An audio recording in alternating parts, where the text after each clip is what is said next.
Today, we're going to look at 3 places you can't go and people who went there anyways. But before we get into today's stories, if you're a fan of the strange, dark, and mysterious delivered in story format, then you've come to the right place because that's all we do and we upload once or twice a week. So if that's of interest to you, please log on to the Like Button's Netflix account and fast forward all of their continue watching shows approximately 2 or 3 minutes. Also, please subscribe to our channel and turn on all notifications so you don't miss any of our weekly uploads. All right, let's get into today's stories.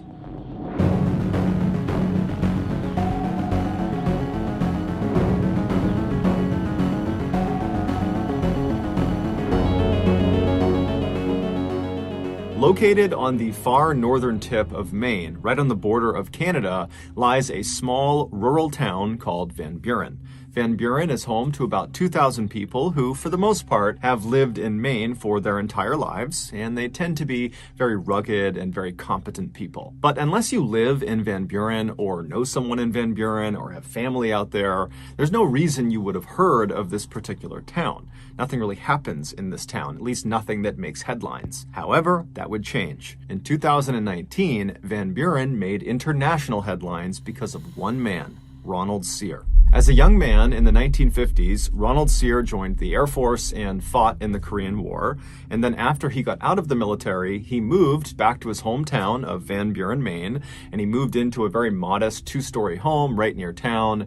And for a little while, he just kind of floated about, didn't really have a direction in life. But eventually, because of his love for working with his hands and his general skill at working with his hands and building things, he started a small but successful tool selling company that he ran right out of his shed on his property. Fast forward to 2019, Ronald Sear at that time was 65 years old and he still lived in the same property right near town in Van Buren. However, he now lived alone and he still ran this tool selling business right out of his work shed. And for Ronald, this was enough. He was very content with his life. He was very happy. But that year, he would face a crisis. One bright, sunny morning in the summer of that year, Ronald left his house and he walked over to his shed. He went inside, and right away he noticed something. Ronald kept all these bins inside of his shed that were full of all of the different tools that he would sell. And because he was in there all the time, either literally selling tools or tinkering with whatever it was he was building himself, he was very aware of how full each of these bins were. And anytime they got low, he would order more so he had enough supply to sell. And so he went into his shed this morning and he noticed right away that a couple of the bins appeared to be a little bit lower than he remembered. And right away, Ronald is thinking, did I forget to order supplies to fill these bins up? Did I just forget to do that? But he's thinking to himself, I am meticulous in making sure my inventory is full at all times. I've been doing this for decades. And so it can't be me. Maybe I took the tools and I brought them into my house and I've left them in there, or maybe they're in my truck. And so Ronald, believing there's a totally logical explanation for this, would leave his shed and he would search his property, but he can't find these tools anywhere. And so he began calling his family and his friends to see if, maybe they had come by and borrowed some of these tools, or maybe they knew what had happened to them. But everyone he spoke to said, no, I have no idea. And so by that afternoon, Ronald had found himself back inside of his work shed looking around, thinking to himself, have I been robbed? It was the only logical thing he could think of that would explain this loss. And so Ronald drove to the police station and he spoke to police and he explained what happened. But unfortunately, the police's reaction to what he was telling them was not exactly what he wanted. They basically assumed that, he just had miscounted, that in reality, the tools were either still in the shed and he just forgot how many were supposed to be in there, or he had just kind of lost them on his property somewhere, that they were bound to turn up. And so the police told him, look, Ronald, go back and search your property. I'm sure they're there. And if you get some proof that someone actually stole from you, then come back to us. And so Ronald was really annoyed by this. He wanted them to take this seriously, but he could tell they just were not going to. And so Ronald drove back to his house. He went inside, he hopped on his computer, and he began researching what other homeowners did to protect themselves from things like theft. And one of the things he came across was setting up tripwires all around the perimeter of your property. Basically, you take these thin wires and you stretch them out very tight, very low to the ground, ground, and you anchor them on each side, and then on the wire itself, you hang little bells. And so in theory, if an intruder were to walk onto your property, they would most likely not see the tripwires on the ground, and they would kick them, and that would cause the bells to ring, thereby alerting the homeowner of their presence. Ronald loved this idea, so he went out and he set up tripwires all around his property. But over the next several days, after these wires were stood up, none of the wires made any sound, and still more tools continued to go missing. This was also in spite of the fact that his shed was locked at night. And so Ronald's thinking to himself, whoever's doing this is clearly watching me and kind of monitoring what I'm doing. They must be aware of the tripwires, and they must be sneaking into the shed, at some time that I have the doors unlocked. I mean, this is a professional thief. And so as Ronald is thinking about this master thief that is targeting him, he has this sudden fear that if he can't stop this person from breaking into his shed and taking his tools, how can he possibly protect himself against this person breaking into his home and stealing things from in there, which included all of his cash and many other valuables? And so Ronald became very fearful and decided the only thing he could do was really beef up his home security system. And so he hopped back online and he began Googling other ways to protect your property. And after discovering a number of really effective techniques, he got to work. He began building all these home defense systems and placing them all around his property. And after all of these kind of DIY security measures were put up, the theft of his tools stopped. And in Ronald's mind, that validated that his defense system had worked. He was effectively preventing theft. But this would not be the end of his troubles. Fast forward to Thanksgiving that year, so November 28th, and the Van Buren police got a very frantic phone call from Ronald. He was totally hysterical, he wasn't really making sense, and the police, they tried to understand what was going on, but all they could get from Ronald was that he was requesting police to come to his residence immediately. And so the police, they hang up and they're thinking, okay, we know Ronald was dealing with a potential thief. Maybe he literally caught the thief red-handed and he wants us to come and arrest this person, and who knows, maybe they're fighting at his residence right now. And so the police speed over to Ronald's house, they pull into his driveway, and at first glance, nothing looks out of the ordinary. Ronald's truck is in the driveway, and there's no obvious signs of a disturbance, but they notice the front door to Ronald's house is wide open. And so the police park their cars in Ronald's driveway, they get out and they run up onto the front porch, and they're standing in front of this open door, and they look down and they can see there's a very obvious blood trail starting from the front of Ronald's house, going straight back down a hallway that looped around to the left and out of sight. And so right away, the police are yelling into the house, Ronald, are you okay? What's going on? And somewhere deep inside of the house, they hear what sounds like Ronald make a kind of guttural sound. And so immediately this tips the police that more than likely Ronald has been hurt, and he likely is the one who made this blood trail. And so the police draw their guns and they go inside of Ronald's house, not really sure what they're going to find. They don't know if there's some intruder or attacker or someone in here that's harmed Ronald, but they make their way down this hall following the blood trail.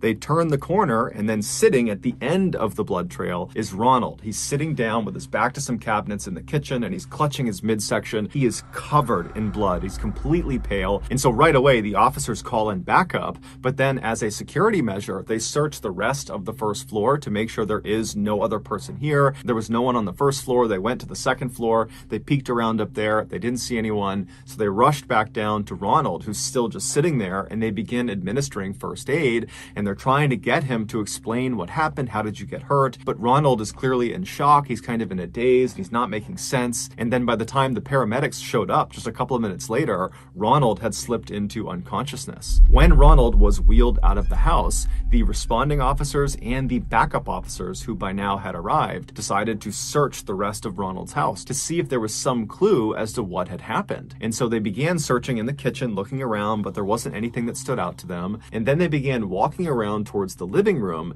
And when they got into the living room, one of the officers suddenly screamed to everyone inside to stop where they were, stop moving. It would turn out Ronald, as part of his very beefed up home security system, had installed various booby traps all around his property, including inside of his house. And some of these traps were gun booby traps. house. The officer that had yelled for everyone to stop had spotted one of these traps. He saw a handgun anchored to the ceiling aimed at the front door, and there was a string attached to the trigger that was also then attached to the doorknob of the front door. And so if this trap were live and some person opened the front door, it would activate this trap, causing the gun to shoot them. And so clearly, Ronald had accidentally left this particular booby trap on, and he had accidentally activated it, shooting himself. And so after the officer sees this gun anchored to the ceiling, he tells everyone, and they begin looking up and just looking around to see if there are other traps. And amazingly, there are. In other doorways, just from where they're standing, they can see the barrels of guns pointing down that are obvious booby traps. In their haste to get in there and figure out what was going on, they hadn't noticed all of these guns in the ceiling, and so it was just kind of a miracle that none of the other traps had been set off. Ronald would be rushed to the hospital that night, but he would pass away from his wound. His death would be ruled an accident, and to this day, we don't know if he really was dealing with a professional thief that was stealing his tools, or if it was just a figment of his imagination. Mary Cerruti had a difficult childhood. Growing up in the 1950s and early 1960s in Houston, Texas, Mary's family barely had enough money to get by. And then by the time Mary was 21, both of her parents had passed away, leaving her with nothing. After their deaths, Mary kind of bounced around Houston, going from one low-paying job to the next, and then eventually she met a man that she fell madly in love with, and they got married, but unfortunately that marriage would end in divorce. After Mary got over that heartbreak, she would meet another man who she would also fall in love with, and they would get married too, but like her first marriage, this one also ended in divorce. At this point, Mary was so devastated by yet another heartbreak that she just kind of accepted that she was not gonna get married again. She was not gonna have a family of her own. But she didn't let this get her down. Instead, she kind of embraced her life as a loner. Fast forward to 2015, and Mary was 61 years old, and she was still living alone. She lived in a small home in a Houston neighborhood. This neighborhood, over the last several decades, had really begun to grow. Lots of new apartment complexes were being built all the time, and in fact, one of the apartment developers had approached Mary and offered to buy her house so they could build over her land, but she had refused because she loved her house. She did not want to sell it. It didn't matter what they offered her.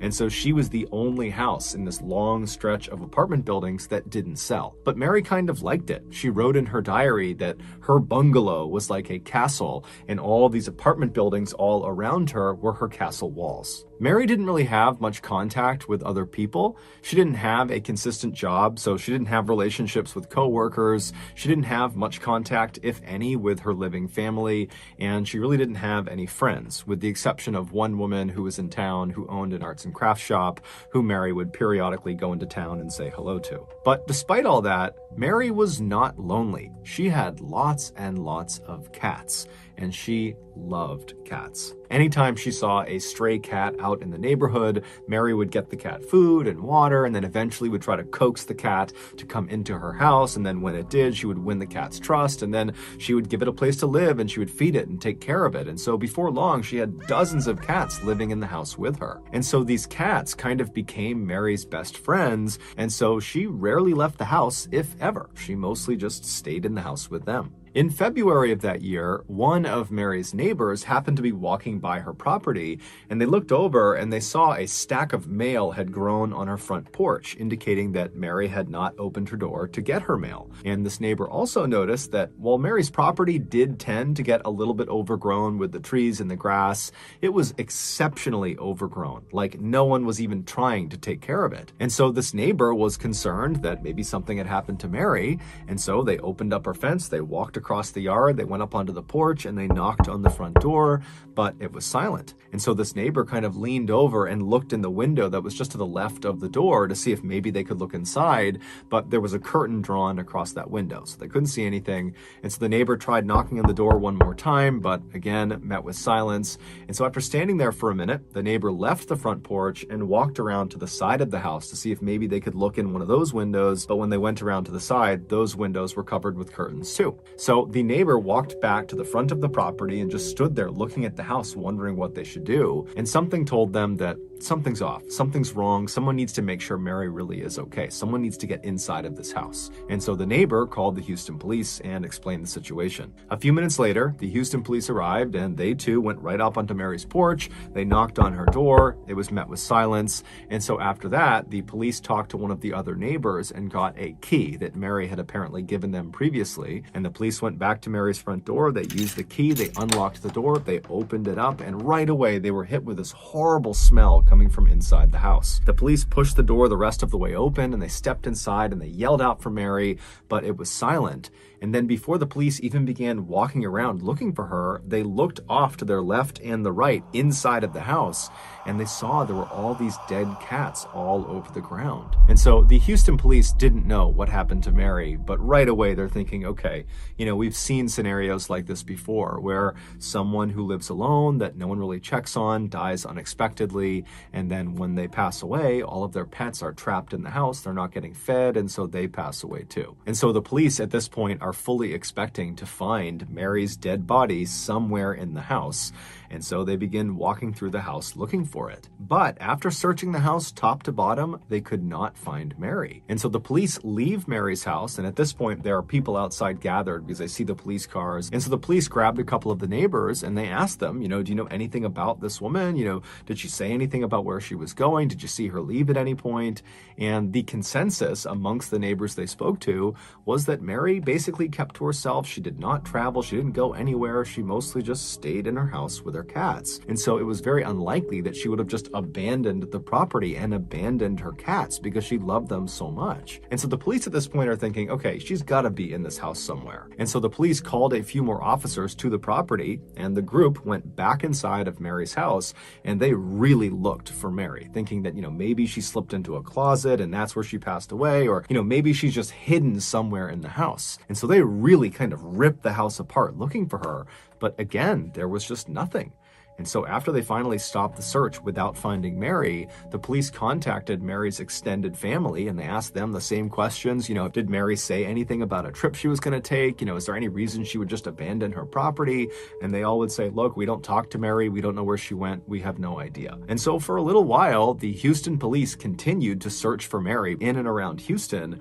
But eventually, after finding nothing, the search kind of stopped and they reached out to Mary's family and said, if you hear anything else about what happened to Mary, please let us know. Several months later, Mary's house went into foreclosure because no one was making the payments anymore, and the bank put her house up for auction. And a real estate entrepreneur in Houston bought the house up quickly, and after cleaning it out, he put it on the market to be rented out. And for the next couple of years, several tenants lived in Mary's old house, none of them staying for very long. Then in March of 2017, when the property was vacant, this young couple reached out to the landlord and said they were looking to rent, and they were hoping to potentially stay in this property for 2 or 3 years. The landlord was thrilled and he sent over a lease for them to sign. And then once the couple had signed the lease and the property was theirs, the husband decided to just go over on his own and walk around the property and see what they would need to buy in terms of furnishings. And so the husband arrives at the property, he goes in the front door, he walks around the first floor, and then at some point he decides he wants to go up into the attic to see how much storage space they have. And so he gets underneath the trap door in the ceiling, he grabs the string and he pulls it down,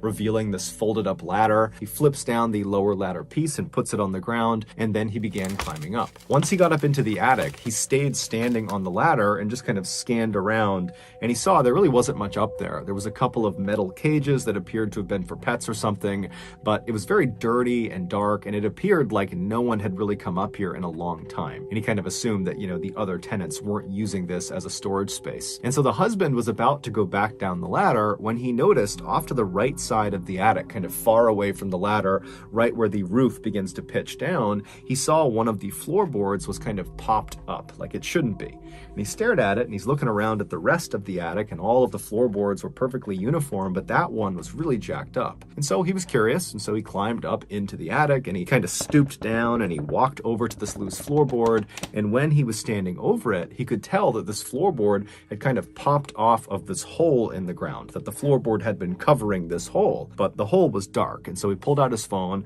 and he turned on his flashlight and he looked straight down and he aimed the light into this hole. Now, this hole was basically just a gap between two of the walls on the first floor. And so he's shining his light down into this gap, and he sees at the bottom the remains of the woman the Houston police have been looking for the past 2 years. Mary Cerruti. While no one knows for sure exactly what happened to her, it's believed back in early 2015 when she went missing, she had gone up into the attic where perhaps her cats liked to sunbathe off to the side of the attic because there was a big window that looked into the attic. And so she went up there to maybe feed the cats or check on the cats that were up there. And when she walked over to that side of the attic where the window looked in, she stepped on that loose floorboard and it gave out from her weight, and she kind of fell through it like a trap door and fell down into that gap between the walls. It's unlikely she was hurt from this fall, but when she stood back up again in this kind of narrow space, she would have realized very quickly that there was nowhere for her to go. You can't go left, you can't go right, and you can't get back up into the attic. It was too far up for her to reach, and there was no way for her to kind of use the walls to climb back up because the space she was in was so narrow. I mean, she could barely move. She also didn't have a cell phone on her, so she couldn't call anyone.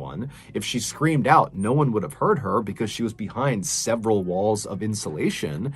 And because no one ever checked on her, there was no one that was just going to find her trapped in the wall. She was totally on her own. And so trapped in this little space, Mary spent probably a couple of days screaming and trying to get her way out, but nothing worked. And then eventually she passed away.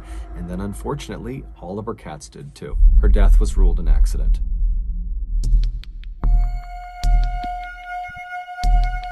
In the spring of 2017, Antonio Navarrete was on top of the world. Just a year earlier, the 21-year-old Florida resident had met the love of his life, a young woman named Daisy Martinez. And now Daisy was pregnant, and so she and Antonio were very excited about starting a family together. For the time being, Antonio and Daisy were living with Antonio's parents in his hometown of Waimama, which is a quiet rural suburb just south of Tampa. But Antonio had a bright future ahead of him. Ever since he had graduated high school, he knew what he wanted to do with his life. He wanted to be an auto mechanic, and he had the skills to do it. From the time he was a toddler, he had always been obsessed with cars, breaking apart his toy cars and putting them back together. And then as he got a little bit older, he began drawing these very intricate drawings of cars that he loved or designs for new cars. And then when he was a teenager, he began actually tinkering around with real cars until he finally acquired a car of his own. It was a white Chevy lowrider pickup truck that he tricked out with all these fancy lights and special rims and this huge sound system that took up most of his back seat. It was thanks in part to this truck, which he nicknamed Casper, that Antonio, who was too shy to be much of a ladies' man, met up with Daisy in the first place. Antonio had driven Casper to a local car meetup for other car enthusiasts, where you could basically park your vehicle and you could walk around and see what other people did to upgrade or enhance their vehicles. And so while Antonio was there, he was walking around when he saw on the far side of this meetup, there was this unbelievably beautiful young woman, and he found himself just staring at her. He couldn't help it. And this young woman, who was Daisy, she eventually would look up and she would smile at him, and the rest, as they say, was history. 6 months later, not long after Daisy had moved in with Antonio at his parents' house, and the couple had announced to their delighted families that they were going to have a baby, Antonio got yet another good piece of news. He'd landed a good job with a company that did maintenance work for Tampa Electric Company's Big Bend power plant, which was located in Apollo, Florida, which was about 10 miles to the east of Antonio's parents' home. Now, this was not Antonio's dream job. He still very much wanted to eventually become an auto mechanic, but this job paid $12 an hour, nearly double what he was used to making. And so with this job, he and Daisy would finally be able to raise enough money to get a place of their own, hopefully before the baby arrived that fall. Also, Antonio had been told by other people who worked at this company that this was actually a really easy job, that pretty much you just rolled around on golf carts all day picking up trash. It was perfect. A few weeks later, on June 24th, Antonio found himself driving in his truck to the Big Bend power plant for his first day on the job. As he drove, he would have glanced over at the picture of Daisy he had taped to his dashboard. dashboard. She was the only woman he had ever loved besides his mother. When Antonio arrived at the Big Bend power plant, he was totally amazed at just how enormous this thing was. It was basically this huge factory that sat right up against the water, and there were 4 huge smokestacks coming out of the ceiling of this factory with white smoke billowing out of them. This plant produced electricity, and they did this by burning coal. This process was done in 4 distinct units that were inside of this factory that Antonio was looking at. And each of these units is comprised of a humongous boiler, which is basically a 12-story tall oven. And so coal is loaded into this huge boiler, and it burns at the bottom of the boiler, creating some steam. And that steam goes up the boiler and begins to turn these huge turbines, creating the electricity. And then the steam just continues up the boiler and then out its respective smokestack into the air. In newer units, the airborne ash, which is a natural byproduct of burning coal, is captured inside of the boiler. But at Big Bend, 3 of their 4 units were built in the 1970s, so they were older models, and they did not capture the airborne ash inside the boilers. Instead, the ash would get heated up so much that it would melt and turn into a substance called slag, which basically is molten lava, like the stuff that comes out of volcanoes. That's what slag is. And so as this slag kind of builds up inside of the boiler, it would go through this man-sized hole at the very bottom of the boiler, and right below that hole is this 30-foot tall water tank called a cooling tank, and this red-hot slag, it basically dumps down into that water, which cools it off, turning it into these kind of glassy rocks. And then they settle at the bottom of this 30-foot cooling tank, and at the bottom of the cooling tank is this grinding mechanism that pulls these hardened, cooled off little boulders of slag into it, and it crushes them up and spits them out on the other side as little tiny bits of slag chips. And then these chips get sold for use in everything from sandpaper to roofing shingles. So after Antonio had spent several minutes just admiring this gargantuan building he would be working in, he gathered up his things, he hopped out of his truck, and he headed toward the front doors. That day, and the next couple of days, were very uneventful for Antonio. He basically just sat in a break room and watched videos about safety and training, and then when he wasn't doing that, he was out trying to navigate around the inside of this huge factory, which was basically this huge maze. And he found very quickly that it was a very hazardous place to work, as there were huge trucks moving around inside of it, it was super loud, and there was just heavy machinery operating constantly all around you. But after several days of just kind of walking around and asking people what things were, Antonio felt like he had a pretty good handle on the layout and also on what his job would entail. On Thursday, June 29th, so just 4 days into doing this new job, Antonio woke up in his parents' house in a really good mood because the next day, that Friday, Daisy was going in for an ultrasound and they were going to find out whether their baby was a boy or a girl, and he was very excited about this. And so Antonio came downstairs, he grabbed a quick bite to eat, and then he kissed Daisy on the cheek, and he headed outside into his truck and began the commute to work. A few hours later, Antonio's mother was in the grocery store when she pulled her phone out of her purse, and she noticed Antonio had called her and she missed it, but he had left a voicemail. And so she played the voicemail and then put the phone to her ear. And what she heard was quite possibly the most traumatic thing a mother could ever hear from their child. After leaving the house that morning, Antonio drove all the way to work, no problem. He parked in the lot, he went inside the building, and initially the day was like any other day. He just kind of drove around the facility and picked up trash, and that was it. But just a couple of hours into his shift, 2 fairly significant issues arose simultaneously inside of Unit 2. In the boiler, the slag that was building up had somehow created a sort of plug over that man-sized hole where the slag was supposed to dump into the water chamber.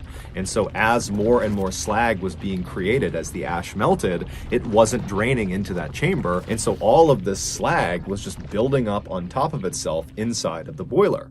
And then in the water chamber, completely unconnected from the issue in the boiler, the slag that had fallen into the water chamber, that had cooled and settled at the bottom, it had landed in such a way that it actually blocked the grinding mechanism. And so none of the cooled slag boulders and rocks were being ground up and expelled out the other side. And so they needed to fix these 2 issues quickly, otherwise Unit 2 would become basically ineffective. Now, the safe way to fix these 2 blockages would be to start by turning off Unit 2's boiler. And then once it was off, you could drop dynamite into the boiler itself and break up the blockage over the man-sized hole, and you could send a team into the water chamber after you drained it to chip away and move the blockage over the grinding mechanism. However, turning a boiler off at a power plant is extremely expensive. And so the Tampa Electric Company decided, you know what?